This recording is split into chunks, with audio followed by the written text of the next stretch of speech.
Hello, dear students, and a very good morning to all of you. Today, I am going to start the second part of the third chapter of civics, that is the parliamentary form of government. In the previous part, we learned about what is parliament, why parliamentary form of government is followed in India, and we have seen what is the composition of our parliament. That is, the our parliament is composed of two houses, Lok Sabha and Rajya Sabha. We learned about both the houses. We learned about Lok Sabha, composition of Lok Sabha, qualifications of the members of Lok Sabha. We learned about the tenure, and like that only we learned about the Rajya Sabha also. Now, in this part, we are going to start the rest of the topics of the chapter. So, let's have a look on the content that what we are going to learn in this part. So, firstly, we are going to learn the division of power. We will learn about the division of power between the state and the center. We will learn about the functions of the parliament in this part. We will see who are the executives, that means the second organ of the of the government of India. Next, we will learn about the president and qualifications to become a president of India, and we will see what are the functions of the president of India. So let's start the first topic, that is the division of power. So, students, as all of us are knowing that India has a federal form of government. In the second part of civics, I have explained you about the federalism feature of the constitution. That means that there is one government at the center and one at the state government also. That means in India, the government works at two levels. That is, the first one is central government and the other is state government. As we are knowing that India is a very large country, it is having 28 states and rest of the union territories. So in India, every state is having its own state government. Every state of India has its own state government that works for the benefit or for the welfare of that state. And we are having one central government at the center of the India that works for whole nation. So basically the constitution has divided the subject for lawmaking between the parliament and the state legislatures. Since we are following the federal form of government, so our constitution has given rights for making the laws, because there are varieties or various subjects for that laws should be made. So that is why, for making it easier, our government or our constitution has divided the subjects for the lawmaking between the parliament and the state legislatures. That means there are some subjects that are related to the state, there are some subjects on which laws will be made by the central government only, and there are some subjects that are in for the interest of both state government also and central government also. So on those subjects the laws can be made by the state government also and by the central government also. So we are having three types of list for the lawmaking. The first list is union list. The subjects that are considered in the union list, on those subjects the laws can only be made by our central government or the union government. Now, if we will talk about the state list, so here the subjects that are mentioned in the state list, the laws on these subjects can be made by the state government. Now, next list, as you can see in the picture, the list that carries the subjects that are related to both the government, so that is concurrent list. The subjects that are mentioned in the concurrent list, laws can be made both by the central government also and the state government also. But now a question may arise in your mind that if both the government want to make a law, then whose law will be preferred? So at last the laws of the central government are only preferred on this concurrent list also. So let's see some of there are lots of or many subjects in the union, concurrent and state list, but let's have a look here. I have provided you some example. So if you will see the union list cons- considered the subjects on which only central government has power to make laws. So those subjects are especially defense, because defense is the matter of the country, banking, the banking sectors, the changes in the banking field that can be done by the Central government only. The currency, the introduction of new currencies or the demonetization, all these can be decisions can be taken by the central government only. Foreign affairs, the relation with the foreign countries, that will also be managed by the foreign or union ministers only or union government only. Communication, that means that is also related to relation between different countries, that is also deal with by the central government. Now if we will talk about the state government, so or state list, so in this list the subjects that are considered, state government has power to make laws. Like you have seen that police is the department that is in every state, like Uttar Pradesh police, Maharashtra police, West Bengal police. So every state is having its police for maintaining the law and order in that particular state. So police is the subject of state. Trade, like trade means, we can say that trade means that whatever trade is going on in that country, commercialization, agriculture, irrigation, all these are the subjects that are considered as in the state list. So in these, every state can make laws according to the need of their particular states. Now, if we will talk about the concurrent list, so in concurrent list, laws can be made by both the powers, that is by central government also and by state government also. In that, education will come, forest will come, trade, marriage, adoption, and successions. That means we have learned about the Hindu Succession Act.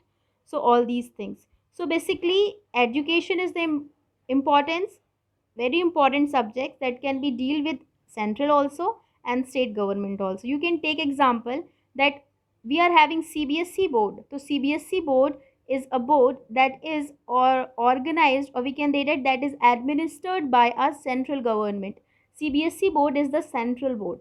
And if we will talk about UP board, Maharashtra board, or any Madhya Pradesh board, so all these boards are related to that particular state. So CBSE is handled by the central government, and all these state boards, Uttar Pradesh board or Maharashtra board, is handled by the government of that particular state.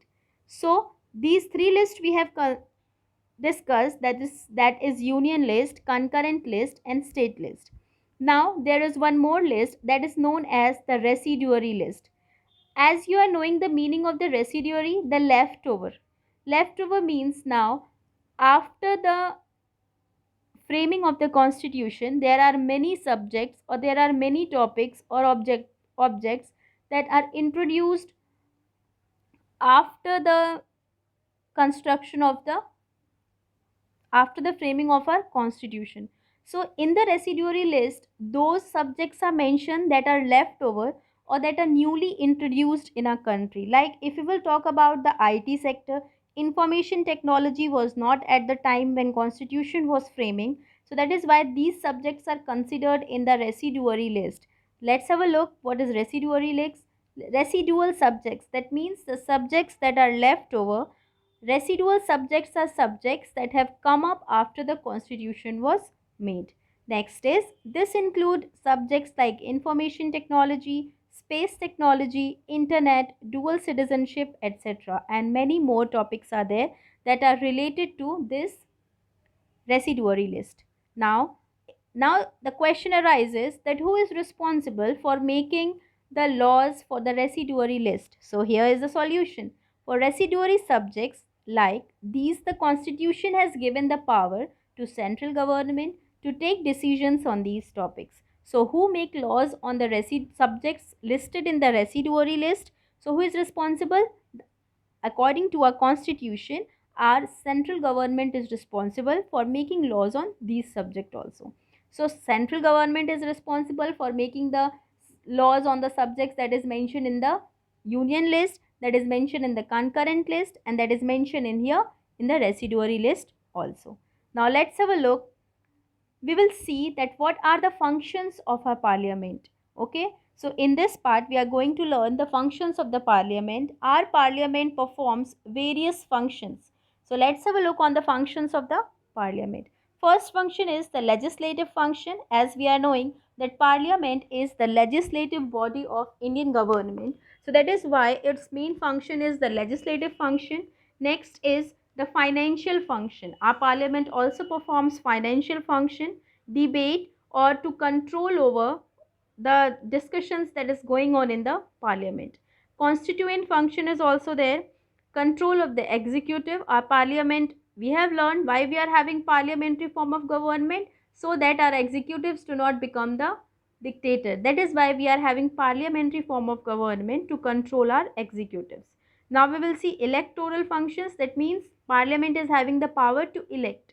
And let's have a look. We will see separately all these powers. So first we are going to learn about the legislative functions. What do you mean by legislature? Legislature is the organ that is responsible for making the laws.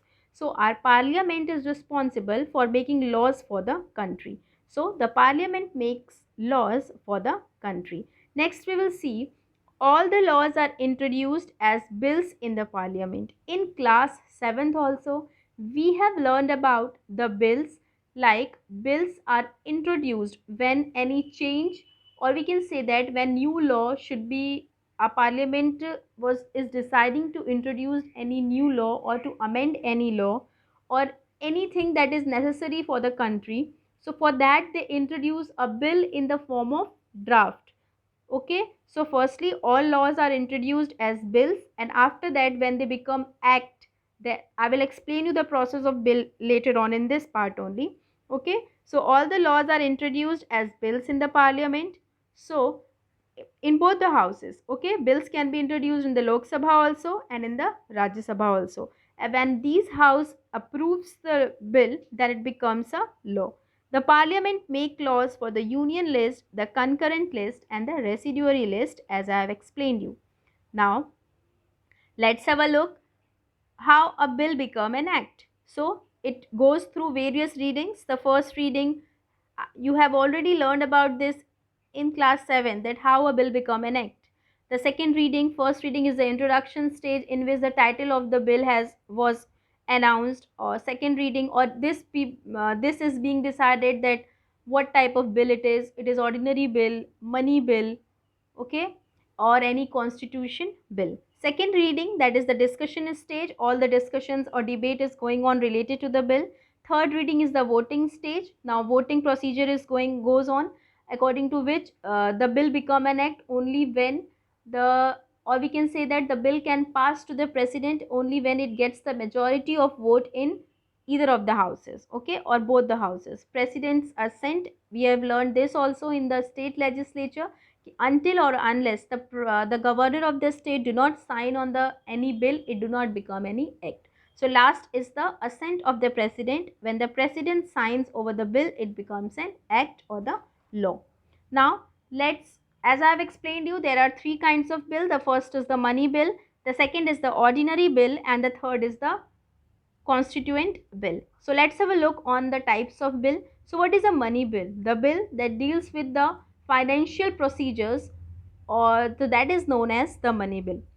As all of you are knowing that Lok Sabha is the compulsory house, so that is why money bill can be introduced only in the Lok Sabha and only by the ruling party. Money bill can be introduced by the ruling government. Like this time, which government is ruling India? BJP. So the money bill can only be introduced by Bharatiya Janata Party and in the Lok Sabha only. Money bill cannot be introduced firstly in Rajya Sabha.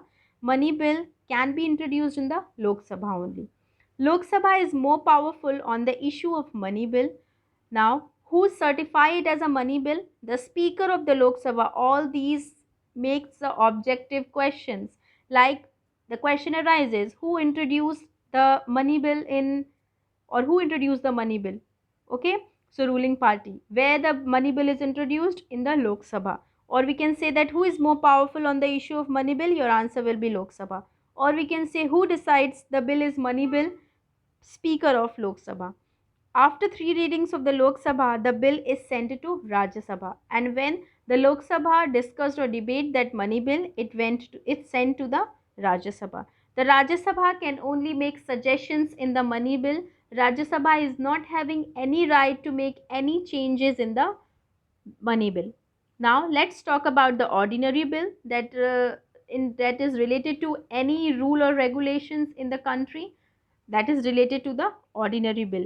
Ordinary bill can be introduced in Lok Sabha or Rajya Sabha. This question may also arise, that which kind of bill can be introduced in either in both the houses. So you can say ordinary bill.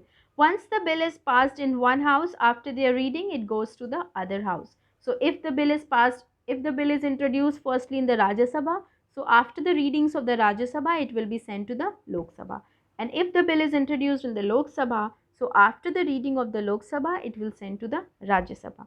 If the second house wants to change the bill, it may send to the house where it originated. If the bill is started from the Lok Sabha, and if Rajya Sabha wanted to make some changes in it, so it will again return it to the Lok Sabha only. Now, if the house of origin refuses to make change, up to 6 months a deadlock is created. So if the bill is returned by the second house to the first house for making changes, and after that also if the house is not making any changes in the period of 6 months, then the president will call for a joint session of both the houses. Then the president of India plays an important role. He called for a joint session of both the houses. After discussion, the bill will be passed. Then it goes to the president for his consent, and if the president signs the bill, then it becomes a law. This law is then called an act. I hope it is clear to you. All the procedures are clear to you. Ordinary bill can be introduced in both the houses. After the readings of the first house, it will go to the second house. If second house wants some changes in it, it will again return it to the first house. But in case if the first house is not ready to make any changes, then what will happen? The president will call a joint session. Now in the joint session, the bill will be discussed, and after that the bill will be passed and it will send to the president. If the president signed the bill, it becomes a law, and then that law become an act. Now we will talk about the constitution bill. As we have learned this, that amendment or constitutional amendment is the feature of a constitution. Whenever there is a need to change any law or to introduce any, basically to change any law or to introduce any law in the constitution, then this time the constituent bill is introduced. This can be introduced either in the Lok Sabha or in the Rajya Sabha. So why the constitutional bill is introduced? For making changes or amendment in the constitution. Now let's have a look on the next topic. The next function is financial function. Our parliament also performs the financial functions. Financial functions means every government needs some source of income for managing the working of the government, or we can say that for doing the welfare and the development activities of their citizens. So for that purpose, from there where they will get the money, so basically any government get the money from the taxes. That is only the source of revenue for any government. So our parliament is having the right to impose taxes on the people of the country. Okay, the government impose taxes on us. These taxes, the money collected by different taxes, are utilized to execute the welfare and developmental programs. And all these procedures or discussions or debates that how much money should be invest where, and all these things should be discussed in the parliament. After that only the monies are being allotted. The annual budget. All of you are knowing that our country works on the basis of annual budget. Every year it decides a budget that what in the coming year, what are the changes that they are going to make, what are the developments they are going to do, how much money they are going to invest in which sector, in education, in agriculture, in irrigation, in infrastructure development. Okay, so all these things in the field of industries, how much money where they are going to use. So basically the annual budget discussed all these things, and the annual budget of the country is also presented in the parliament by the finance minister of a country. Okay, so the finance minister of a country used to introduce or used to announce the annual budget in the parliament. Okay, so this is all. The provision of the budget can be implemented only after it has been approved by the two houses. The budget can only be approved if it is approved by both the houses. Now we will see the next function, that is to control, guide and inform the government. That means the government or the parliament is having the right to discuss or to put upon the issues that people are facing in the country. The opposition, we have learned about, the party that wins the election is the majority party, and rest of the parties are the opposition party. So our parliament having the seatings of the debates, in those debates basically the opposition party is used to put up questions on the ruling party, or they used to put upon the issues that the people of the country are facing. So we will see that all the issues of national importance are debated in the parliament. All the issues related to the people of the country, related to the welfare, related to the foreign affairs, all these are being put up by the members of the parliament in the parliament. So there are three sessions in the parliament. As we have learned that Lok Sabha and Rajya Sabha is there, and they all come upon to debate, to discuss for the seatings. So there are three sessions that there are scheduled three sessions in the parliament. The first session is the budget session. So when the Lok Sabha formed, at that time only the first, you can say it is the first session of the year. The budget session is the first session. It starts from February to May. When the budget is announced in the parliament, that is the starting of the budget session, and it starts from February to May. It starts with the address of the president. Who starts the proceeding of the session? That is the president. The budget is presented and passed in this session. In this session, the budget is presented, the our ministers talk about the budget, the discussions going on, and lastly the budget is passed in this session. Now next is the monsoon session. This session normally held from July to September, and here normal legislative functions take place. Normal discussions or debates or the issues of the people are taking care in this session. Now next is the winter session, that is the shortest session. This question may also arise, that which is the shortest session of the parliament. You can say winter session. This question also arises, that which is the first session of the parliament. You can say it is the first session, budget session. Okay. So and who address the first session of the parliament? The president. So the winter session is the shortest session, and it is normally held from November to December, only for 1 to 2 months. Now let's have a look. There are how the session or the sittings of the Lok Sabha goes on. Generally, the first hour of sitting of Lok Sabha is devoted to questions, and that hour is called the question hours.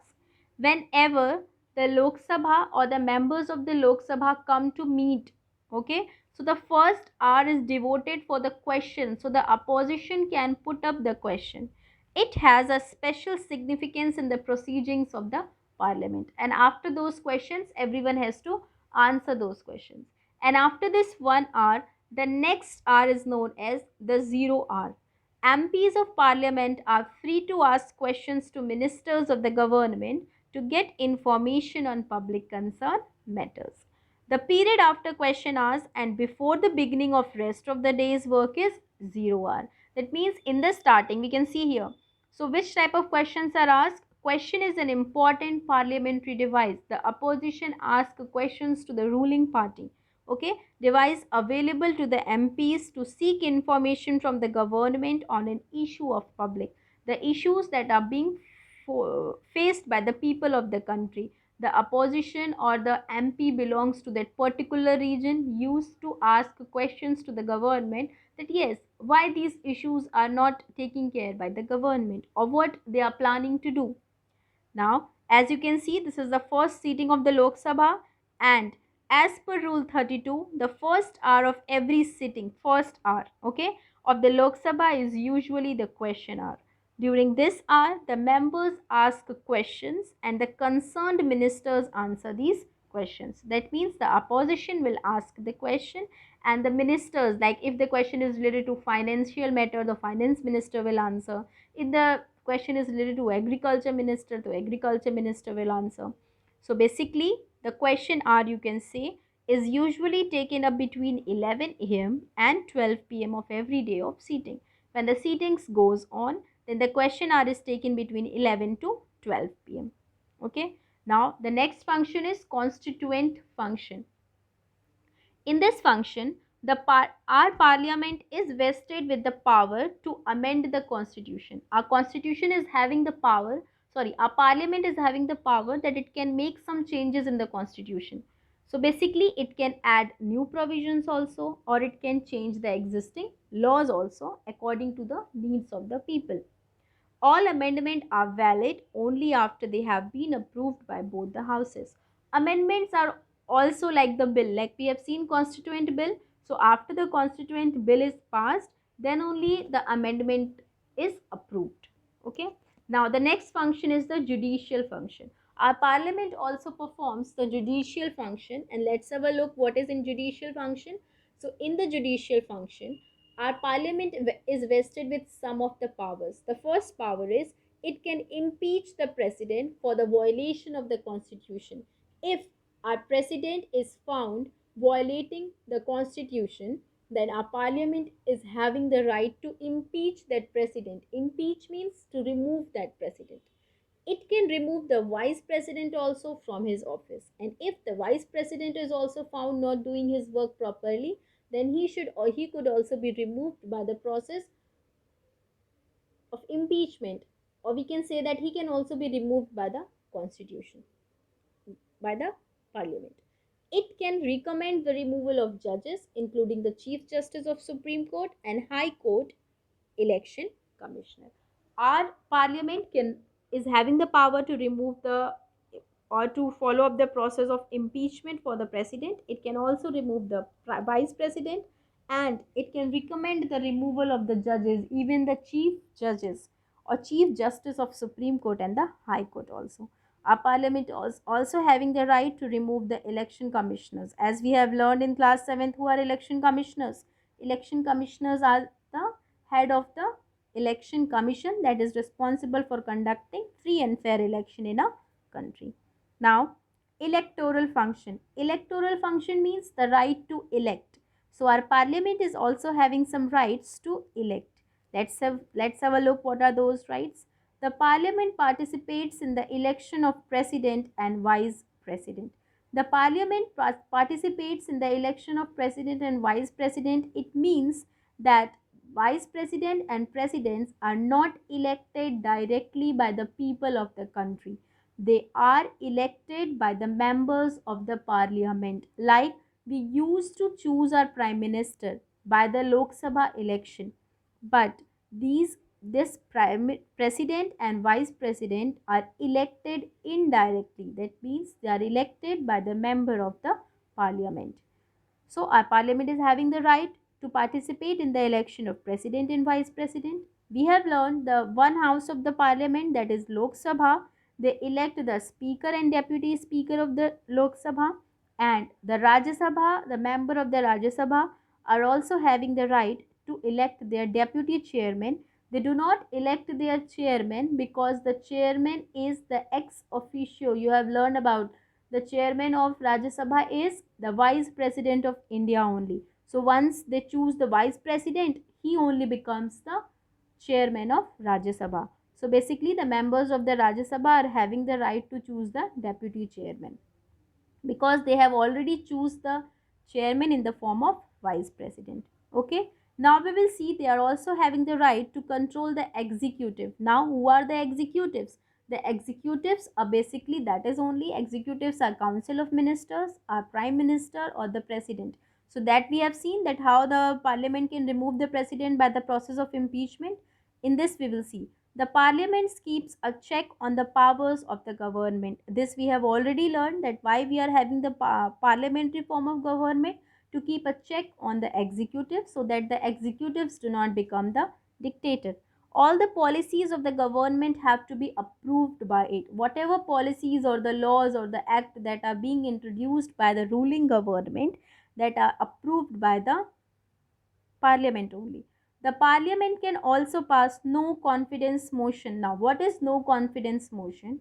If the members of the parliamentary or the parliament found this thing that the ruling party is not doing its work properly. Suppose that this time the ruling party is BJP and the opposition wants or the opposition have do not have any confidence in the ruling party, and they are saying that we do not have any confidence in you and we want to file the no confidence motion against you. That means now this is the time when they do not have any confidence in the ruling party that they are ruling the country properly. In this situation, the ruling party has to prove itself right, that no, I am doing my work properly, and they have to prove themselves right. In case if they have proved themselves right, okay, then they will continue their government. But in case if the government is found guilty and they are not able to prove themselves, in that case the government should be dissolved and fresh elections will take place to form a new government. Okay, so if the ruling party is not able to pass on the no confidence motion, that means the government will be dissolved and new government is going to be formed. Fresh elections will take place. So this is only the no confidence motion. We have seen that how parliament controls the executive. Now, who are the executives? Now we will see who are the executives. So, executive of the union government include firstly the president, next the vice president, then prime minister and the council of ministers. As we have learned earlier also in the state legislature, this only that we were having governor. In that case we are not having vice governors, we are having governors, then we are having the chief minister, and then we are having the council of ministers who assist the prime minister. Okay, so and there are types of council of ministers also. We have seen cabinet ministers, ministers of state, deputy minister and the parliamentary secretaries. So let's start with the president only. Who is the president? We learn about who is the president. Okay, so as we have learned in the state legislature that the governor is the nominal head of the state and prime minister is the real head of the government. So, like that only, the Prime Minister of India is the head of state. Okay, so we have learned now why India is a democratic republic. India is a democratic republic because it has two heads. Okay, the first is the head of the government, that is the Prime Minister, and the second is the head of the state, that is the president. Okay, and the commander in chief of the Indian armed forces also. Our president or the president of India is the head of the country. Okay, and he is also the commander in chief of the Indian armed forces. Nextly, he is the first citizen of the country. President is considered as the first citizen of the country, and the president of India is also called the nominal head of the state. Why he is called as the nominal head of the state? Because his or her power is mostly ceremonial. Mainly the government is dealt by the prime minister only. The prime minister and his council of ministers are having the actual powers. That is why they are the real head. Okay, and the president is the nominal head. Now, as you can see in the picture, who is the present president of India? Sri Ramnath Kovind. Now let's have a look what are the qualifications to become the president of India. You can become a president of India. For that you have to be a citizen of India. Minimum age should be 35 years of above. That means a person who is less than 35 cannot become the president of India. Should be qualified to become a member of Lok Sabha. That person should be eligible to become a member of parliament. He or she should not hold any office in the government. He should not have any governmental post, or she should not work for the government. The current vice president, just keep it in your mind, the current vice president or the governor of any state, a minister of the union or any state are permanent to stand as presidential candidate. Okay, a presidential candidate, that means the person who is current vice president or any governor of the state, that means they were having some experience. Okay, so they can become the president. Now, let's have a look the election process of the president. Students, as I have explained you earlier also that about the election of the Rajya Sabha, I have explained you that the election of the Rajya Sabha take place according to the proportional representation by single transferable vote method. Like that only, the election of a president also take place by indirect election by the proportional representation by single transferable vote. That process only, that one ballot paper should be there. If there are five candidates, so the members of electoral college have to, what they have to do, they have to write their preference 1 2 3 4 5, that whom they want to become the president firstly, then what is their second preference. Okay, the uniformity of representation of different states and union, that means that number of we can say that the people who can vote is decided. Now, who elects the president? Who is having the right to elect the president? Or so, firstly, elected members of the parliament. The members of the parliament can participate in the election of president. Nextly, elected members of legislative assemblies of various states. Some members of the legislative assemblies of various states are also decided this by the election commission. This is also called electoral college for the office of the president, and this group, that who can be allowed for the purpose of the election of the president, is known as electoral college. Now, what are the stages of the election? As we are knowing that firstly it is announced that the elections are going to take place, so the notification of the election of the president, then filling of nomination papers, the candidates, those who are interested for the post of president, they will file the nomination paper. Scrutiny of nomination paper, the official who is in charge of that, he will take care, or he will read out the nomination papers that everything is correct or not. Polling, then election will take place. After that, the counting will take place, and after that, the declaration of result. Now we will see term of office. So the president of a country is elected for the term of 5 years only from the date on which he enters in his office. Okay, but if the constitution, or sorry, if the president resigns, in that case fresh elections or re-elections can also take place. Now, if the president resigns, or if the president find out that he is violating the constitution, in that case our parliament is having the right to remove the president by the process of impeachment. Okay, so let's have a look on the process of impeachment, that how the removal of president take place. So the president can be removed by the way of impeachment. If the question arises to you that how the president of India is removed, so you can say that the president of India is removed by the process of impeachment, which can be made only by the members of Lok Sabha and Rajya Sabha, and that process take place in the parliament. How the what is impeachment? What is the impeachment process? Let's have a look. Impeachment of president means removal of the president from the office. What is the meaning of impeachment? That we are removing the president from his office. Article 61 of the Constitution of India provides the process of impeachment of the president on the ground of violation of the Constitution. The Article 61 of the Constitution states that if the president is violating the Constitution, on behalf of that, he can be impeached by the parliament. The article is specially provides that charge shall be made by either house of the parliament. Okay, so either house can say that impeachment should be done for the removal of the president. Such charge is contained in the resolution. The resolution shall be made only after providing at least 14 days written notice signed by not less than one fourth of the total members of the House. The resolution must be passed by two-thirds of the total number of members of the both the houses. Let's have a look.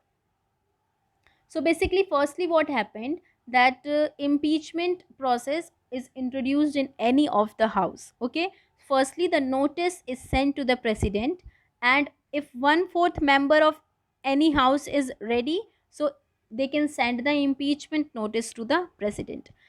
President will take 14 days, and in those 14 days if president wants to put his side, then he can do. But if he is not able to prove himself right, then the resolution, again the voting will take place in both the houses, and if the result is or the majority gets two-thirds of the vote, then the president will be removed. Now let's have a look on the powers of the president. So president performs various power, or that is executive power, legislative powers, military power, financial power, judicial powers. They are having two special powers. One is emergency power and the next is discretionary power. So let's have a look on the legislative power first. Legislative power means, as you are knowing that when firstly the in the budget session, who starts or who address both the houses? So it is president. The president is always the first to address the parliament during the budget session. Now, in case of a deadlock in legislation process, this also I have explained you that if the second house want to make some changes and if first house is not ready, so that is the deadlock. So in that case, the president is having the right to call both the houses of the parliament for the joint session and pass the bill. Presidential sanction is mandatory for a legislation. All of you are knowing that a bill can only become a law when the president sign. So for creating any state, for creating a new state, or for changing the boundary of any state, or for changing the name of any state, president's approval is necessary. Legislation dealing with fundamental rights under the constitution required the president's consent. Okay, so any legislation leading to the fundamental right of the citizen, that can also be dealt with the president. The money bill introduced in the Lok Sabha required the president's consent. Any bill if the Lok Sabha want to introduce, so that also needs president's consent. All bill passed by parliament need the president's consent before becoming a law. The president is responsible for promulgating ordinances or emergent legislation during the parliament's recess. He nominates the members of both the houses. Okay, he is having the power to nominate 12 members in the Rajya Sabha and 2 members, Anglo Indian members, in the Lok Sabha.